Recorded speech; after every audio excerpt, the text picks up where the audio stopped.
Innal hamdalillah nahmaduhu wa nasta'inuhu wa nastaghfiruh wa na'udzu billahi min shururi anfusina wa min sayyiati a'malina. May yahdihillahu fala mudhillalah wa may yudlil fala hadiyalah.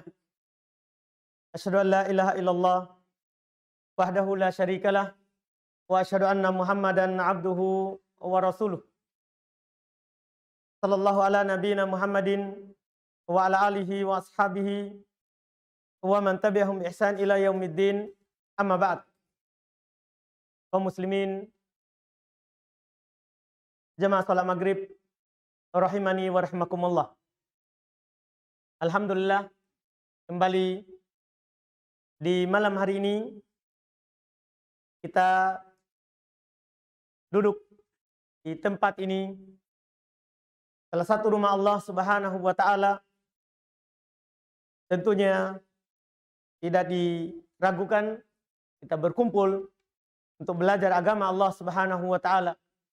Masing-masing dari kita keluar dari rumah kita di waktu ini untuk kembali melanjutkan kajian, menambah ilmu, mengambil warisan yang diwariskan oleh Nabi kita Muhammad sallallahu alaihi wasallam kepada umat Islam. Kita sudah tahu bersama, mungkin sering kita dengarkan, bahwa Nabi kita Muhammad sallallahu alaihi wasallam tidak mewariskan harta, bahkan kepada keluarganya. Fatimah radhiyallahu taala anha, saat Nabi sudah meninggal, dia datang ke Abu Bakar, bertanya, mencari warisan bapaknya, yaitu Nabi sallallahu alaihi wasallam. Kata Abu Bakar radhiyallahu taala anhu, Nabi SAW pernah bersabda, menjelaskan terkait dengan harta peninggalan Nabi berupa perkara dunia. Beliau sampaikan kepada anaknya Nabi SAW, yaitu Fatimah. Nabi SAW bersabda, ma tarokna sedekah. Apa yang kami tinggalkan berupa harta, itu sedekah untuk kaum muslimin. Tidak diwariskan kepada anak keturunannya. Ini kata Nabi SAW. Tidak ada yang tersisa dari warisan Nabi kita Muhammad SAW kecuali wahyu yang diwahyukan kepada beliau berupa Al-Quran dan hadis Nabi SAW. Oleh karena itu, Nabi SAW telah mengingatkan kepada kita agar supaya kita bersemangat. Karena bagian kita dari warisan Nabi ini tergantung berapa banyak yang kita tahu dari Al-Quran dan dari hadits Nabi SAW. Kata beliau SAW dalam sebuah hadits, inna ma'asyarul anbiya lam nuris dirhaman wala dinaron. Kami seluruh para nabi, dari nabi pertama sampai yang terakhir, tidak mewarisi dinar, mata uang emas, tidak pula dirham, mata uang perak. Kemudian Nabi tegaskan, yang mereka warisi adalah ilmu.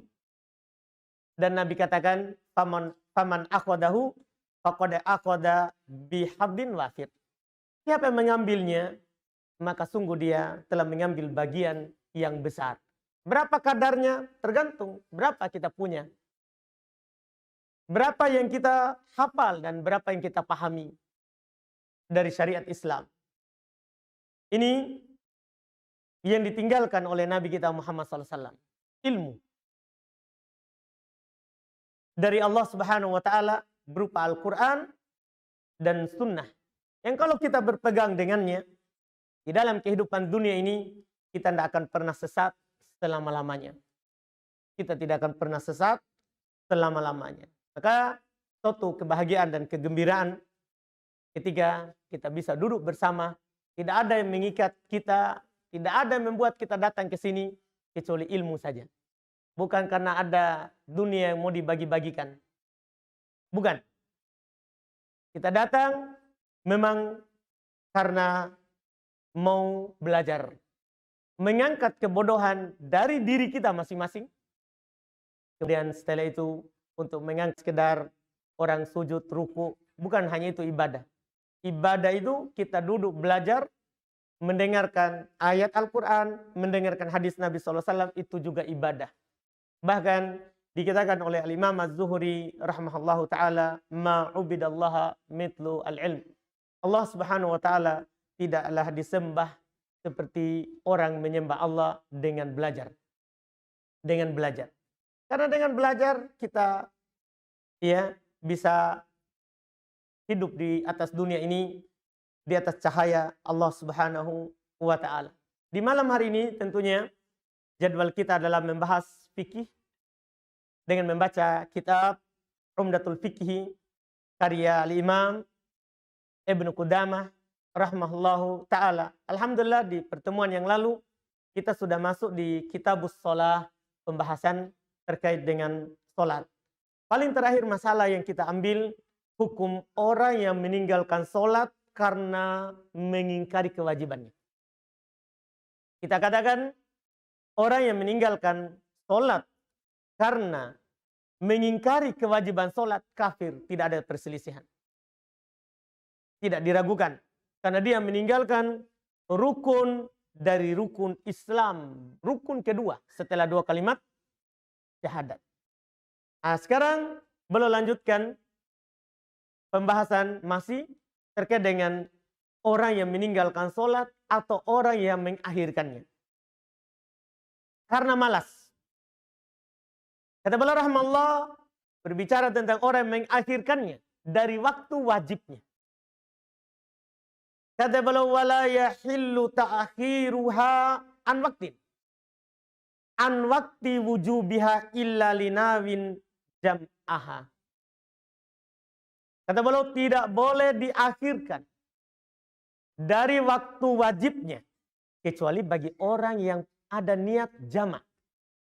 Misalnya kalau kita lagi safar. Ketika kita dalam keadaan safar kan boleh jamak. Jamaknya boleh jamak takdim dan boleh jamak takhir. Jamak takdim artinya kita sholat asar, sholat zuhur. Dan kita gabungkan dengan sholat asar. Dimajukan di waktu zuhur. Itu namanya takdim. Yang kedua jamak takhir. Artinya kita sholat di waktu asar. Kita mundurkan zuhur. Di waktu asar. Sholat zuhur dulu baru sholat asar. Itu namanya jamak takhir. Jamak takhir. Nah ini sholat. Tidak boleh kita akhirkan dari waktunya.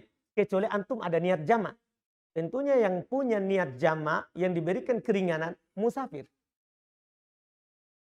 Atau orang sedang sakit. Boleh. Atau seorang perempuan yang selalu keluar darah istihadohnya. Keluar selalu darah istihadoh. Darah istihadoh kita sudah jelaskan sebelumnya. Darah yang selalu keluar dari seorang perempuan karena ada uratnya yang putus atau pecah. Sulit baginya untuk sholat zuhur, kemudian nanti lagi sholat asar. Berat. Karena darah tidak pernah putus. Maka dia dibolehkan untuk melakukan jamasuri. Jamasuri ini, dia akhirkan sholat zuhur sampai mendekati waktu asar. Pas selesai dari sholat zuhur, masuk waktu asar. Langsung dia sholat asar di situ. Dengan mandi sebelumnya. Jadi 1 kali mandi, 2 sholat dilakukan. Demikian pula dia sholat isya sama maghrib. Masuk waktu maghrib. Diakhirkan sampai ujung waktunya. Dia sholat maghrib, ujung waktu maghrib. Kemudian setelah itu adzan isya. Sholat isya. Ini namanya jamasuri. Ini bagi seorang perempuan yang mengalami darah istihadah. Boleh. Demikian pula orang yang sakit. Ini juga berlaku, ya kata para ulama, bagi orang yang, ya selain musafir, ya kalau musafir kan memang boleh. Orang yang sedang berada dalam ketakutan. Misalnya ada perang, ya, ada perang terjadi, takut dia, atau ada hal-hal lain yang membuatnya takut. Dia ada hartanya, dia mau jaga. Kalau dia tinggalkan, tidak ada orang yang menjaganya. Ini namanya dia niatkan diakhirkan. Tapi ini hal memang kata para ulama rahimahumullah terjadi memang karena darurat. Karena darurat. Tanpa semua ini tidak boleh diakhirkan dari waktunya. Tidak boleh diakhirkan dari waktunya. Apa dalilnya? Al-Quran, hadis, dan juga kesepakatan para ulama. Adapun dari Al-Quran, Allah Subhanahu wa taala berfirman, "Innas sholata kanat 'alal mu'minina kitaban mauquta." Sungguh salat, kata Allah Subhanahu wa taala, adalah wajib kepada orang-orang yang beriman, laki-laki atau perempuan. Kewajibannya adalah mauquta, sudah ditentukan waktunya. Sudah ditentukan waktunya. Siapa yang mengakhirkan dari waktu yang telah ditentukan, maka dia berdosa. Maka dia berdosa dalam hal ini. Karena tidak dibolehkan baginya untuk mengakhirkan tanpa udzur. Kita katakan, adapun karena udzur, boleh, karena pernah terjadi di masa Nabi SAW saat perang Khandaq. Di perang Khandaq, kaum musyrikin Mekah, demikian pula dia bersatu dengan penduduk Madinah dari kalangan Yahudi. Mereka semua bersatu untuk menyelesaikan Nabi SAW dan para sahabatnya.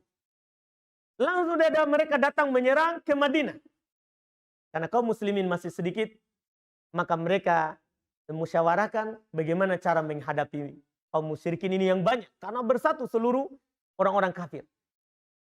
Memang niatnya untuk menghabisi Nabi SAW dan orang-orang beriman bersamanya waktu itu. Akhirnya mereka dapat usulan, Nabi SAW dapat usulan dari sahabat Salman Al-Farisi radhiyallahu ta'ala anhu untuk gali Khandaq. Parit, lubang di sekeliling Madinah. Tempat mereka masuk nanti. Mereka gali Khandaq karena waktunya sedikit. Karena tiba-tiba datang berita bahwa kaum musyrikin sudah keluar untuk menyerang. Karena kesibukan itu sampai mereka diakhirkan dari sholat asar. Diakhirkan dari sholat asar. Karena kesibukannya. Datang Umar radhiyallahu ta'ala anhu kepada Rasulullah, saya belum sholat asar. Dia laknat orang-orang musyrikin yang telah menyibukkan mereka dari sholat asar. Nabi juga bilang, saya juga demi Allah belum sholat asar. Karena ini ada rasa takut. Karena nanti mereka akan menyerang. Iya. Akhirnya mereka tidak sempat sholat kecuali masuk maghrib. Maka langsung Nabi SAW sholat asar dulu, baru maghrib. Baru maghrib. Karena sholat harus tertib. Tidak boleh diganti urutannya. Tidak boleh diganti urutannya. Ini untuk orang yang darurat namanya. Ada rasa takut. Kalau rasa aman ada, tidak ada rasa takut, tidak boleh kita akhirkan dari waktunya. Tidak diperbolehkan kita akhirkan dari waktunya. Ini disepakati oleh para ulama kita rahimahumullahu ta'ala. Ini kata beliau rahimahullah, kecuali untuk orang yang berniat untuk jamak. Ini satu yang dibolehkan. Au mustagilin bisyartiha. Atau sibuk untuk mencari syarat sahnya sholat. Maksudnya seperti ini contohnya. Dia mau sholat tapi tidak ada air. Sibuk cari penjual air misalnya. Tidak ada air di rumah. Tapi kan kalau ada uang wajib kita beli. Wajib kita beli air untuk wudhu. Sekarang dia sibuk cari air. Pergi beli jauh tempatnya. Akhirnya terlambat dari waktunya. Boleh itu udurnya. Karena dia harus mencari air selama dia mampu. Beda kalau sudah tidak mampu lagi. Dia tidak ada air, tidak bisa juga beli. Ini tidak perlu dia cari. Boleh sholat dengan tayamum. Boleh sholat dengan tayamum. Adapun dia tidak punya air, tapi bisa beli air. Wajib dia beli air. Karena sibuk, akhirnya terlambat dari waktunya. Terlambat dari waktunya. Ini diberi udzur. Dimaafkan. Ya, atau contoh lain, dia sholat tidak tahu kiblatnya di mana. Misalnya dia lagi safar di suatu tempat, di tengah perjalanan masuk waktu. Tapi dia tidak tahu mana arah kiblat. Dia cari sampai terlambat dari waktunya. Diberikan udzur. Karena dia sibuk mencari syarat sahnya sholat, yaitu menghadap kiblat. Itu menghadap kiblat. Demikian pula yang lainnya. Contoh lain, syarat orang sholat harus suci dari najis. Sekarang dia punya pakaian, kena najis. Iya. Dia masuk waktu. Tidak punya pakaian kecuali ini yang najis. Dia mau bertayamum, ada najis? Iya kan? Tidak ada air untuk mencuci najisnya itu. Dia sibuk cari pakaian, ya, dapat, tapi hampir keluar waktunya. Ini diberikan udzur katanya, karena dia mencari syarat sahnya sholat. Ini contoh kasus. Demikian pula kata beliau rahimahullah berikutnya, ya, fa in tarakaha tahawunan. Kalau dia tinggalkan karena bermudah-mudahan, bukan karena sibuk mencari syarat, bukan karena niat untuk jamak, tapi dia tinggalkan karena malas. Bermudah-mudahan datang waktu sholat, dia santai. Ya, dia lagi di warkop, sedikit lagi. Masih setengah gelas kopinya, baru dia minum, ya, setengah jam satu kali strut gitu. Santai dia. Dia tinggalkan karena bermudahan kewajiban sholat. Atau dia tinggalkan sholat karena malas. Apa yang harus dilakukan pada orang ini? Kata beliau, ustutib salatan. Tapi ini yang minta penguasa, pemerintah. Bukan sembarang kita. Dia diminta bertobat 3 kali. Lakukan sholat, tobat. Karena ini rukun Islam. Yang mengatakan pemerintah. Karena ada hal sebentar. Fa in taba, kalau dia bertobat, alhamdulillah, wa illa kutila. Kalau tidak, dibunuh. Inilah saya bilang tadi, harus pemerintah. Jangan masing-masing kita. Ada orang di warkop tidak sholat. Sholat kok, tobat kok 3 kali. Saya hitung, kalau tidak kita bunuh. Oh enggak, ini pemerintah. Jangan sampai nanti ada yang bawa pulang ini pembahasan, besok tinggal kita lakukan. Ya, langsung kita jalankan di tempat. Enggak boleh, ini pemerintah. Ini pemerintah terkait dengan membunuhnya. Adapun terkait dengan apakah orang yang meninggalkan sholat karena alasan ini. Malas. Bermudah-mudahan. Apakah hukumnya kafir terkait dengan hukum Islam? Kalau masalah dibunuh, itu pemerintah. Tidak boleh kita sembarang. Tapi orang yang seperti ini, kafir, keluar dari Islam atau belum? Maka ini, di dalam masalah ini ada 2 pendapat. Di kalangan para ulama madhab. Pendapat pertama, mereka mengatakan bahwa orang yang meninggalkan sholat karena malas atau bermudah-mudahan sehingga dia tinggalkan sholat, hukumnya dia telah jatuh dalam dosa besar. Lebih besar daripada zina, membunuh, minum khamar. Lebih besar. Kan ini rukun Islam. Belum kafir. Hanya jatuh dalam dosa besar. Belum kafir. Ini pendapat. Di antara mereka ada yang berdalil dengan hadits yang diriwayatkan oleh Imam Muslim rahimahullahu taala bahwasanya Nabi sallallahu alaihi wasallam, "Ma min 'abdin qala la ilaha illallah tsumma mata 'ala dzalika illa dakhalal jannah." Tidak ada seorang pun yang berucap la ilaha illallah kemudian dia meninggal. Dia bilang la ilaha illallah kemudian dia meninggal, maka dia pasti masuk surga. Sisi pendalilannya katanya, Nabi tidak sebutkan sholat. Yang penting dia ucapkan la ilaha illallah, kemudian dia meninggal di atas hal itu, masuk surga. Yang masuk surga itu berarti tidak kafir. Bisa mungkin kita pahami pendalilannya? Kan Nabi bilang, siapa yang mengatakan la ilaha illallah, setelah itu dia meninggal, maka masuk surga. Ya namanya orang kalau dia bilang masuk surga, berarti tidak kafir. Karena orang kafirlah yang masuk neraka dan tidak akan masuk surga. Itu sisi pendalilan mereka. Ada juga dalil mereka yang kedua. Dengan lafaz lagi yang lebih lagi. Tadi kan mengucapkan la ilaha illallah kemudian meninggal. Ada lafaz lagi dalam hadits yang lain. Tadi riwayat Imam Muslim. Kalau hadits yang ini adalah riwayat Imam Al-Bukhari rahimahullahu ta'ala. Demikian pula Imam Muslim. Kata beliau Nabi SAW bersabda, "Ma min ahadin yashhadu alla ilaha illallah wa anna Muhammadan Rasulullah sidqan min qalbihi illa harramahullahu 'alan nar." Tidak ada seorang pun yang bersyahadat dua kalimat syahadat. Syahadat la ilaha illallah dan Muhammad Rasulullah. Dua kalimat syahadat. Tidak ada seorang yang mengucapkan dua kalimat syahadat jujur di dalam hatinya. Dia bukan syahadat karena takut sama orang, ya, bukan.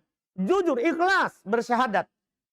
Kecuali kata Nabi SAW, Allah haramkan darinya neraka. Dibilang haram neraka, ini hanya berlaku pada orang muslim. Orang yang tidak kafir. Ini dalil kedua. Demikian pula mereka berdalil dengan ayat Al-Quran. Ini dalil ketiga. Ini supaya kita paham orang yang berpendapat tidak kafir. Inilah dalil-dalilnya. Mereka berdalil dengan dalil ketiga. Yaitu firman Allah. Terkait dengan dosa syirik. Kata Allah Subhanahu wa ta'ala. Inna Allah la yakfiru ayyushraka bih. Wa yakfiru ma duna dhalika liman yasha'. Sungguh Allah tidak mengampuni dosa yang dia diserikatkan. Dosa syirik tidak diampuni. Dan Allah mengampuni selain itu. Allah tidak mengampuni dosa syirik. Dan Allah mengampuni selain itu. Dibilang selain syirik, berarti siapa? Apa? Termasuk sholat. Kan yang penting tidak syirik. Termasuk sholat. Berarti, kalau orang meninggalkan sholat, selama dia bukan pelaku syirik, tetap akan diampuni. Tetap akan diampuni. Itu pendalilannya. Ini dalil bagi ulama rahimahumullah yang mengatakan bahwa orang yang meninggalkan sholat tidak kafir. Kalau dia karena malas. Sementara ulama yang lain kita sebutkan dulu pendapat yang kedua, baru kita akan lihat mana yang kuat. Pendapat yang kedua merupakan madhab dari Imam Ahmad rahimahullahu ta'ala, dipilih oleh Syekh Abdul Aziz bin Baz, Syekh bin Utsaimin rahimahullahu ta'ala, dan dikatakan oleh ulama-ulama Madinah, wa alaihil fatwa fi biladina. Di atas pendapat kedua inilah fatwa di negeri kami, maksudnya di Madinah. Yaitu orang meninggalkan sholat walaupun karena malas, kafir juga. Kalau tadi kan karena malas tidak. Dosa besar tapi tidak kafir. Tapi fatwa penduduk Madinah, para ulama di sana, orang meninggalkan sholat walaupun karena malas, hukumnya juga kafir. Kita lihat apa dalilnya. Pertama, mereka berdalil dengan Al-Quran juga. Jadi ini sama-sama dari dalil Quran, dalil hadis. Di antara ayat yang mereka sebutkan, yang menunjukkan kafirnya orang yang meninggalkan sholat walaupun karena malas, adalah firman Allah Subhanahu wa ta'ala, fa in tabu wa aqamus sholata wa atuz zakata fa ikhwanukum fiddin. Kalau mereka bertobat, mendirikan sholat, mengeluarkan zakat, maka mereka adalah saudara kalian seagama. Kalau ada orang bertobat, kemudian dia mendirikan sholat, dia keluarkan zakat, maka mereka adalah saudara kalian seagama. Pemahaman kebalikannya apa? Kalau ada orang hanya bertobat, bersyahadat, la ilaha illallah, KTP-nya muslim, tapi tidak sholat. Datang kewajiban zakat, tidak zakat. Maka bukan saudara kalian dalam agama. Itu pemahamannya. Itu yang dipahami dari ayat ini. Allah Subhanahu wa taala mengatakan seperti itu. Dalil kedua, Al-Quran juga. Ketika terjadi percakapan antara penduduk surga dengan penduduk neraka di hari kiamat. Penduduk surga bilang kepada penduduk neraka, "Ma salakakum fi saqar?" Kenapa kalian masuk neraka? Dia bertanya kepada penduduk neraka. Qalu lam naku minal musallin. Jawaban pertamanya, mereka bilang, kami tidak termasuk dari orang yang sholat. Neraka.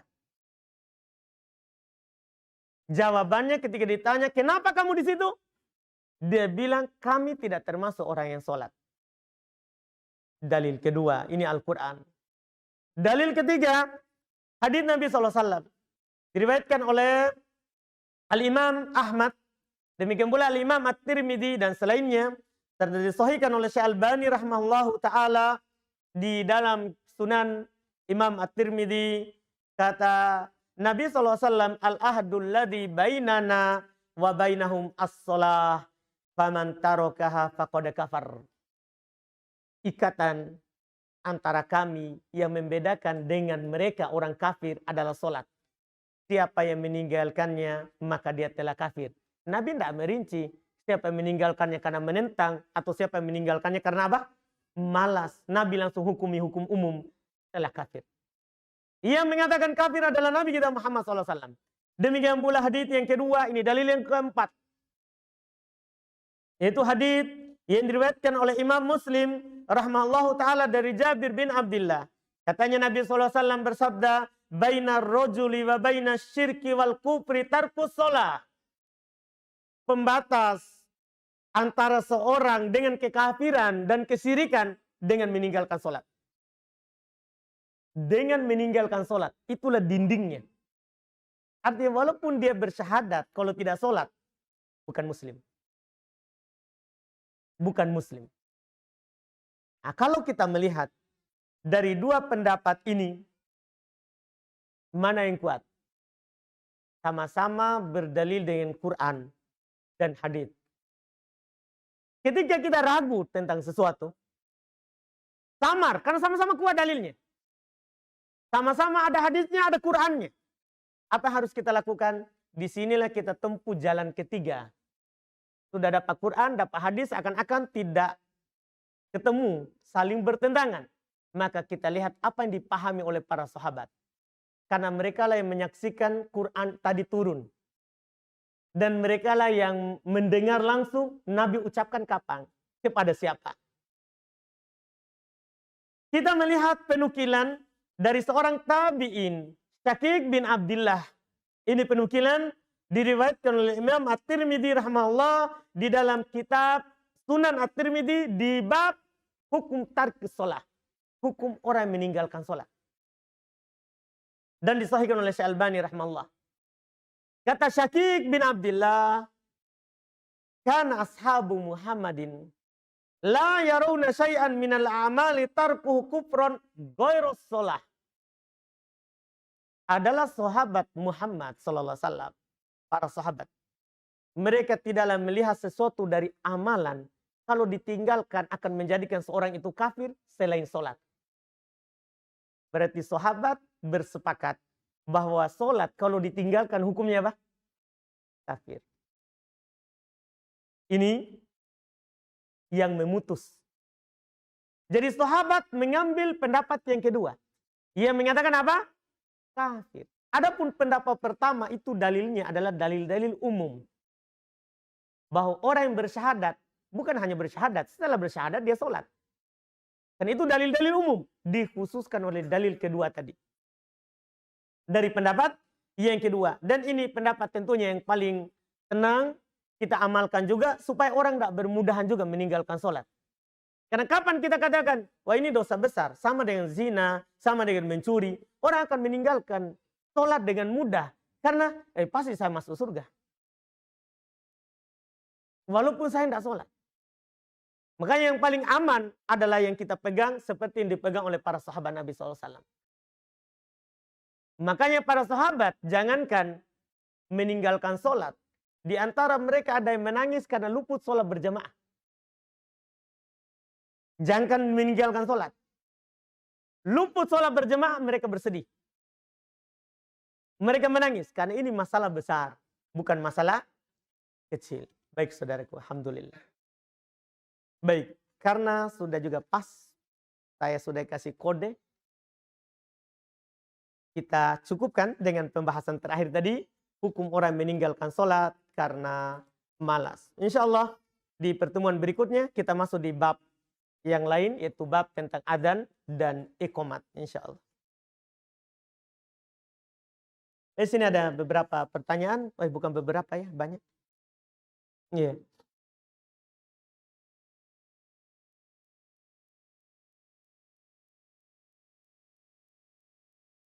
Ini ada pertanyaan katanya tentang baca Al-Fatihah di belakang imam. Ustadz, bagaimana pendapat Ustadz tentang perkataan bahwa orang bijak itu adalah orang yang paling pertengahan dalam segala sesuatu? Iya, betul. Iya. Orang yang pertengahan dalam segala sesuatu itulah yang benar. Yang pertengahan segala sesuatu. Tapi perlu kita ketahui apa makna pertengahan. Pertengahan itu artinya kita hanya beramal dengan Al-Quran dan Sunnah. Tanpa menengok celaan orang yang mencela atau pujian orang yang memuji. Itu namanya pertengahan. Jangan sampai keluar dari ini. Karena tidak ada lagi pertengahan kecuali apa yang digambarkan oleh Al-Quran dan hadis. Tidak ada yang lain. Itulah pertengahan. Karena Allah Subhanahu wa Ta'ala yang menjadikan kita sebagai umat pertengahan. Memang seperti itu. Tapi itu tadi, pertengahan yang diinginkan oleh syariat, yang kita beramal dengan syariat. Bukan dengan hawa nafsu. Tapi ini ada lanjutannya. Maka dari itu, pendapat Imam Ahmad lah yang paling pertengahan. Iya. Di mana pendapat Imam Abu Hanifah tidak baca sama sekali. Dan sudah ditanggung imam. Sedangkan Imam Syafi'i semuanya baca walaupun sholat jahat dan sir. Maka saya memilih pendapat Imam Ahmad yaitu baca pada saat sir dan tidak wajib baca pada sholat jahar berdasarkan hadis Abu Bakr. Pertama begini, pendapat Imam Ahmad kalau benar beliau katanya kita bilang berdalil hadis Abu Bakr. Dan itu tidak mungkin benar. Karena yang berdalil dengan hadis Abu Bakr bukan Imam Ahmad, Imam Syafi'i. Jangan salah. Karena mayoritas ulama madhab, Abu Hanifah, Imam Malik, Imam Ahmad, berpendapat. Semuanya mereka bilang kalau dapat ruku tidak baca Al-Fatihah, tidak dapat rakaat. Hanya Imam Syafi'i yang mengatakan dapat. Jadi hati-hati. Ia menyandarkan pendapat dulu. Sekarang anggaplah itu pendapat Imam Ahmad. Dan itu tidak benar, saya bilang tadi. Karena itu alasan pertama tadi. Alasan kedua, semua ulama madhab selain Hanafiyah mendoibkan hadis yang mengatakan bacaan imam itulah bacaan siapa? Makmum. Tapi sekali lagi kita anggap ini pendapat Imam Ahmad. Sekarang kita mau pertengahan mengikuti ini pendapat. Ini menurut hemat siapa? Yang menilai ini pertengahan. Kita siapa? Bisa ke bahasa Arab. Kita bisa meneliti sendiri. Orang yang bisa menguatkan begini, bukan orang hanya pertimbangan pribadi, tapi dia sendiri mujtahid. Mujtahid itu tahu bahasa Arab, tahu ilmu hadis, tahu ilmu usul fikih, tahu ilmu usul tafsir. Kita apa kita tahu? Kalau kita sudah seperti ini, silakan. Itu pertengahan yang menurut kita tahu. Dan menurut ilmu kita yang kita teliti. Jadi kalau kita yang bertanya seperti itu, alhamdulillah silakan. Itu namanya bukan taklid, tapi beramal dengan ilmu yang kita pelajari. Adapun kalau menurut hemat kita sendiri, jangan. Kita tidak diajarkan seperti itu. Kita diajarkan untuk melihat siapa yang punya dalil kuat. Masalahnya, kita menyelisih hadis Bukhari Muslim ini. Hati-hati. Pendapat Imam Ahmad, anggaplah kita bilang begitu, bahwa kalau sholat jahar tidak baca, kalau sholat sir, baca makmum. Ini menyelisih hadis Bukhari Muslim. Kata Nabi SAW dari hadis Ubadah bin Samit radhiyallahu ta'ala anhu. La sholata liman lam yaqra' bi fatihatil kitab. Tidak ada solat bagi orang yang tidak baca Al-Fatihah. Di solat apa ini? Sir atau jahar? Nabi tidak bilang, kita mau bilang. Nabi tidak rinci, kita mau merinci. Siapa yang pintar, kita atau Nabi? Siapa yang berani bilang? Tidak ada Nabi. Ketika Nabi tidak rinci, kita harus amalkan umum. Itu sudah menjadi kaidah. Wajib beramal dengan dalil di atas pemahaman yang umum sampai data yang mengkhususkan. Kalau ada dalil bilang wajib baca Al-Fatihah kecuali sholat jahriyah, amalkan. Wajib kita berpindah. Tapi ini tidak ada yang membedakan. Makanya kita tidak pilih pendapat Imam Ahmad. Kalau itu benar pendapat Imam Ahmad. Mungkin bisa kita pahami? Itu wallahu a'lam.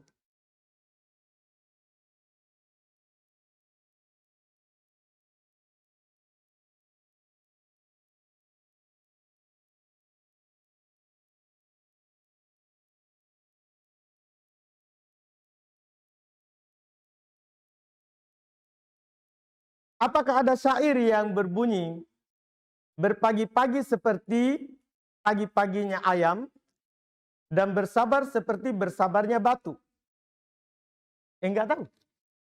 Iya.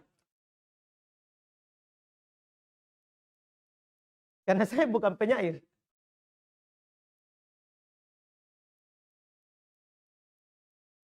Ini pertanyaan berikutnya, bagaimana kalau ada orang yang mengucapkan 2 kalimat syahadat tapi tidak meninggal, tapi tidak meninggal.